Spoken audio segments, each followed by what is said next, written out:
já que o café é o espaço para a gente poder analisar, né, de maneira mais detalhada, eu tenho um ponto negativo do jogo de ontem, que foi um ponto negativo muito similar com a primeira partida que eu trouxe aqui para vocês, do jogo do Jequié, que foram as transições defensivas do Bahia. Não foram boas, tá?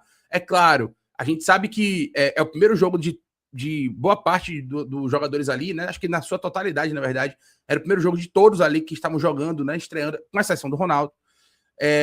Então é natural que a parte física não esteja boa ainda, que a gente não consiga fazer o pé de pressão da maneira correta, que a gente não tenha intensidade para poder cobrir a bola antes que essa bola, né, saia do campo do adversário, e a gente teve dificuldade para correr para trás.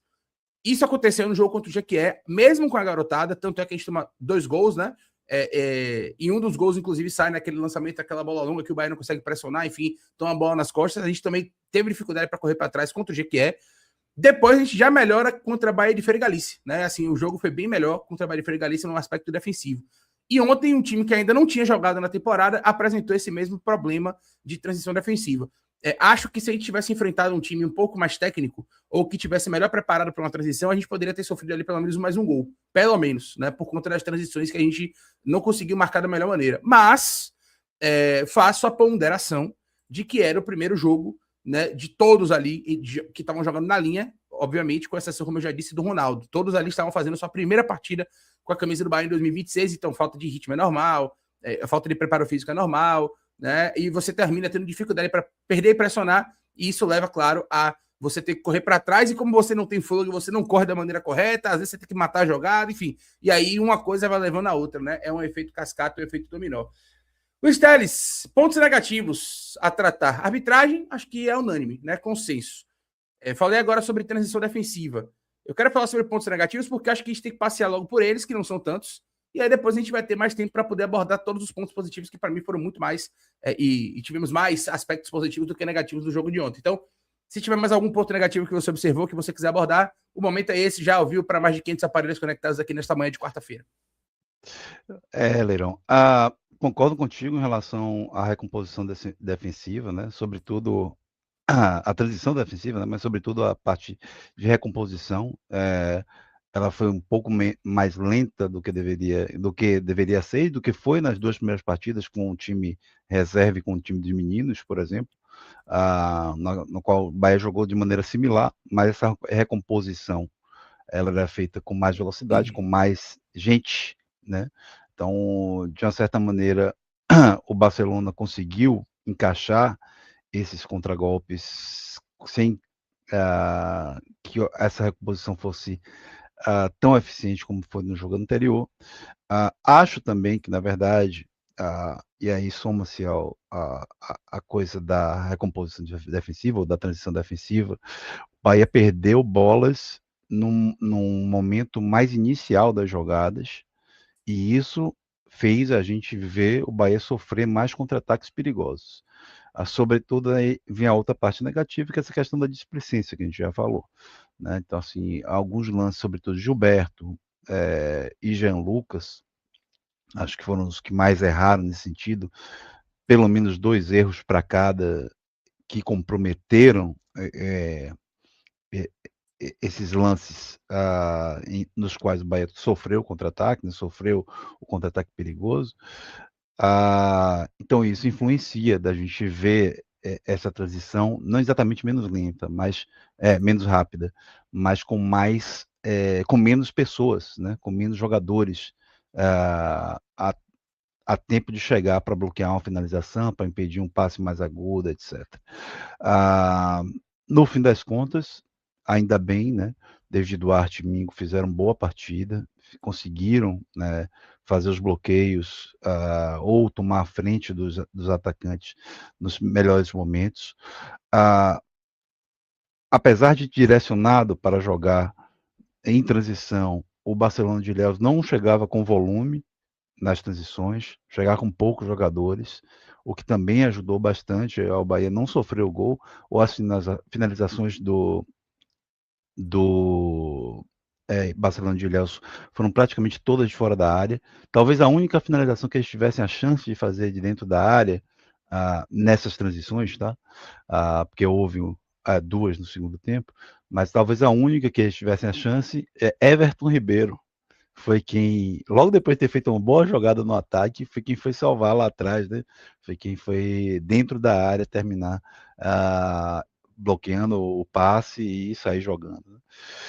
Então, acho que fica isso como um aspecto negativo, a situação, os gols perdidos também, né? A gente não pode deixar de falar. Né, muitos gols perdidos que não passam.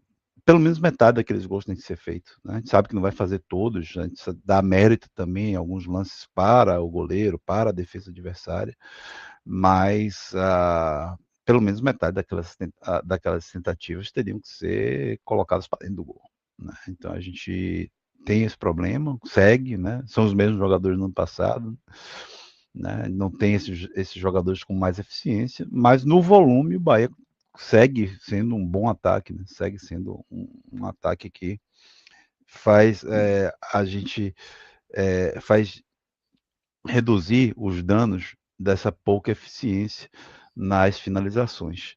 Então, apenas listando, a transição defensiva, concordando com você, a displicência em alguns momentos num jogo que não era necessário, né? Então você pode ser criativo, você pode arriscar no momento ofensivo, de última linha, etc. Como o Bahia e o próprio Gilberto e o João Lucas fizeram, mas ali no primeiro terço, né, quando você tenta um drible de letra, tenta, né, um jogo de corpo, segura um pouco mais a bola, talvez, ali para puxar uma falta, né, sem necessidade nenhuma, você pode soltar a bola. O Bahia tem uma estrutura muito boa para você poder conseguir rodar a bola, conseguir salvar, né, se safar ali de momentos de pressão. Ainda mais que o Barcelona de Ilhéus não conseguia exercer essa pressão tão bem.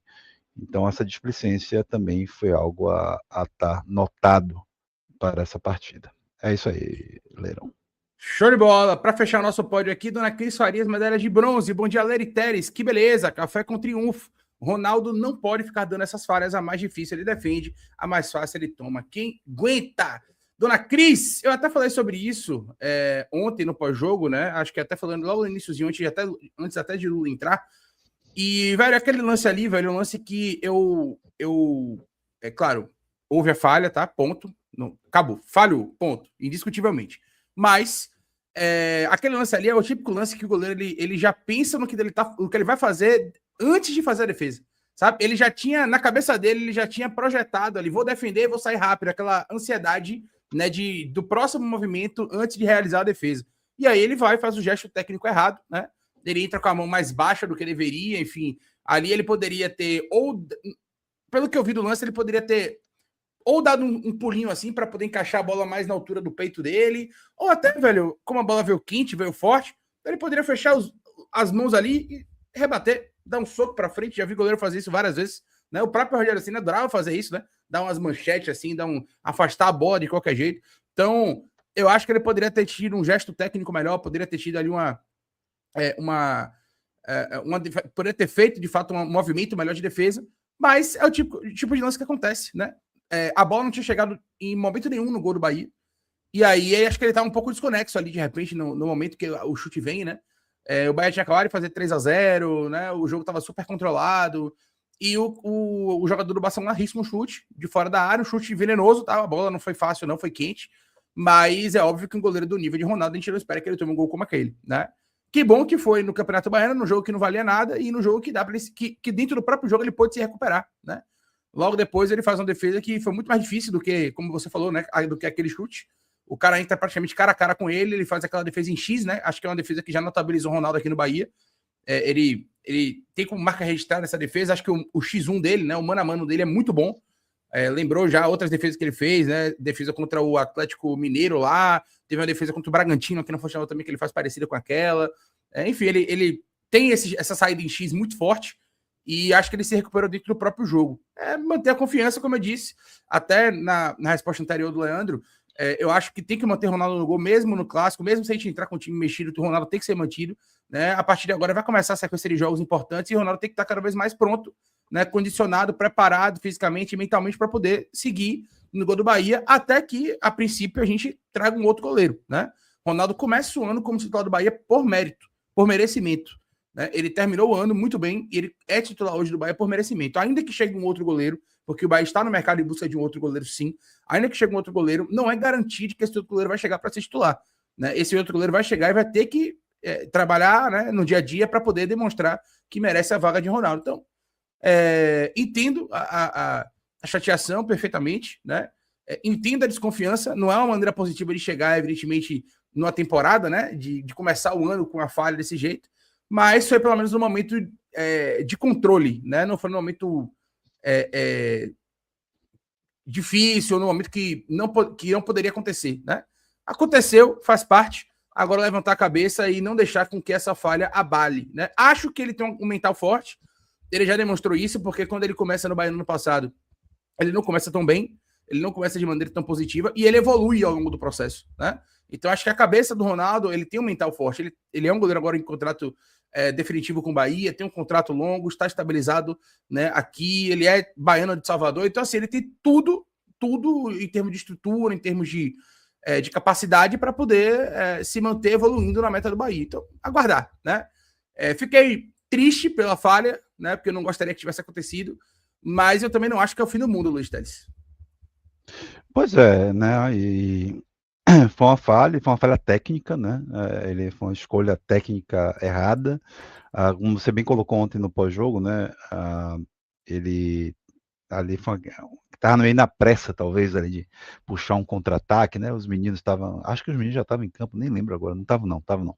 Mas estavam na pressa de puxar contra-ataque, né? E acho que naquele momento ele já estava meio concentrado, né, na sequência da jogada e não em fazer a defesa. Acho que também tem ali um componente. O chute não foi aquele chute em curva, né? Que a bola tem apenas uma direção. É aquele chute meio seco em que a bola tem descaídas, né? E a descaída foi bem perto dele, né? E eu acho que foi o que causou, né, a falha dele, de escorregar meio centímetro em cima do dedo, né? Ali é o suficiente para você não fazer a defesa bem feita, da maneira como você pensou. Então, o gesto técnico ali teria que ter sido um soco, ou ainda, né, tentar encaixar, mas talvez num pequeno salto, estando mais ereto ali para poder encaixar a bola vem um pouco quase no peito dele, né?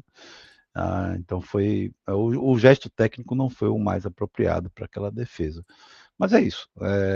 Início de temporada, ele estava frio no jogo, não vê uma bola em direção ao gol praticamente, né? Ele tem crédito demais. Foi bem bacana a reação da torcida por falar nisso, né? A torcida que não só o apoiou naquele momento, mas seguiu apoiando ele, vibrou bastante com a defesa, até mais do que normalmente vibraria num jogo que já estava já 4-1, se eu não me engano, no momento da defesa, ou ainda estava 3-1, ele faz uma grande defesa. Como você falou, ali com a técnica do X, né, no chão, e você bem colocou um contra um dele, talvez seja o grande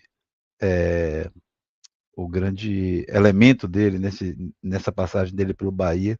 As defesas mais que a gente vai lembrar mais assim são essas. É claro que tem aquela espetacular defesa que ele fez, que virou icônica, né, também por conta da gravação, ficou perfeita ali, né, um vídeo fantástico, uma defesa fantástica, mas acho que esse 1 contra 1 dele é o grande ponto dele, né, como nessa passagem dele pelo Bahia, nesse 1 ano dele de Bahia.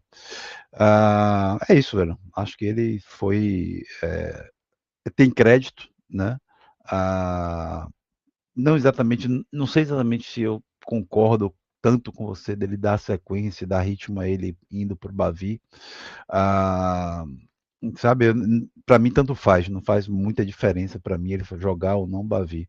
Pode talvez fazer diferença para Rogério Ceni, ter um goleiro mais experiente, um goleiro que já foi da casa, conhece mais o Barradão, etc. Mas eu não vejo ali tanta diferença não. Eu preferiria, por exemplo, seguir com o João Paulo, né? Nessa partida, né, dar ritmo, dar oportunidade, né, a João Paulo, até porque o Bahia até agora não contratou o seu terceiro goleiro. Não, o Bahia, hoje o terceiro goleiro do Bahia é Vitor, goleiro do Sub-20, né, e não é o cenário ideal para o Bahia, não. O Bahia precisa ainda contratar um goleiro. E eu manteria João Paulo de boa, assim, mas também não vejo, assim, é um pouco diferente. Não faço questão de dar uma sequência exatamente para o Ronaldo nessa partida, ao mesmo tempo que, se for Ronaldo escalado, também não vou estranhar. Há vários argumentos muito bons para que se escale Ronaldo também para esse jogo.